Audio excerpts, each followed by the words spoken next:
In today's Pravachan, I want to highlight a very subtle truth, the power of māyā, which you know obscures the eternal joy of God realization.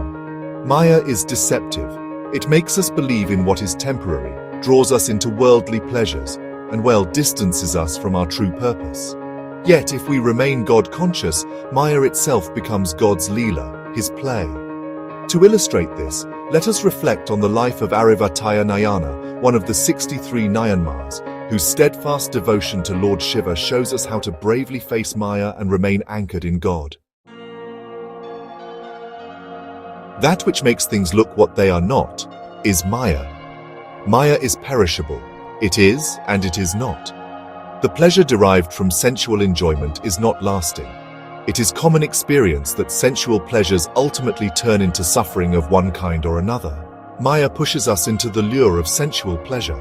To make one uneasy, dissatisfied with the existing situation is the modus operandi of māyā, and money is the main weapon.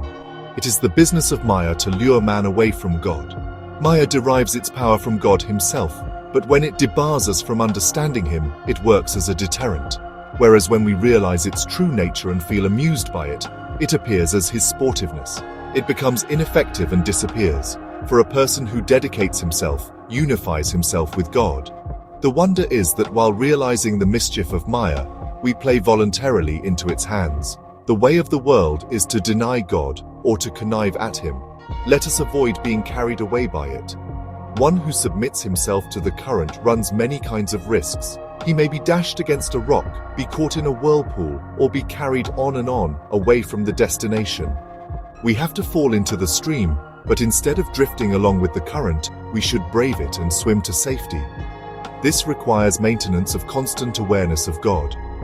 A haunted person feels unceasingly the presence of the ghost. We should similarly ceaselessly feel the reassuring company of God as our sheet anchor. Improper thoughts may sneak into the mind, despite the wakeful watch by the conscience.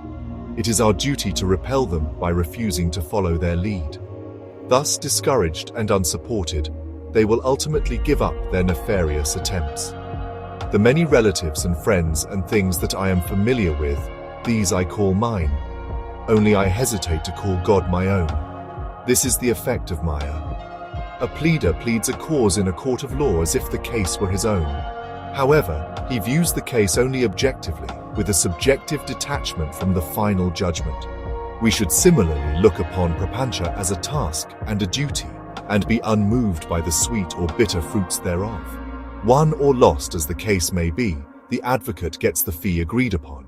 So too, in prapancha, we get only the destined result. Arivattaya Nayanar was a devout Shaiva from Kanchipuram, renowned for his unswerving bhakti to Lord Shiva. Though poor and burdened with worldly struggles, his mind was never shaken by māyā. It is said that Arivattaya, despite his poverty, would lovingly polish the sandals of devotees and serve them without pride or desire for reward. People often mocked him, saying he wasted his life in such menial service. Yet he never allowed such worldly scorn to disturb him. He saw the world's ridicule as māyā's trick, trying to lure him into doubt and ego. Instead, he remained cheerful, repeating Shiva's name, and treating service to devotees as service to God himself. This incident reflects my teaching. Māyā unsettles us with dissatisfaction, but a devotee anchored in God turns even humiliation into joy. Arivattaya's humility and clarity of vision made māyā powerless before his bhakti. His example teaches us that the way to overcome māyā is not by escaping the world, but by dedicating every action to God with a pure heart. I want to remind you that māyā is both subtle and powerful. It makes the unreal seem real, lures us with temporary pleasures, and distances us from eternal joy.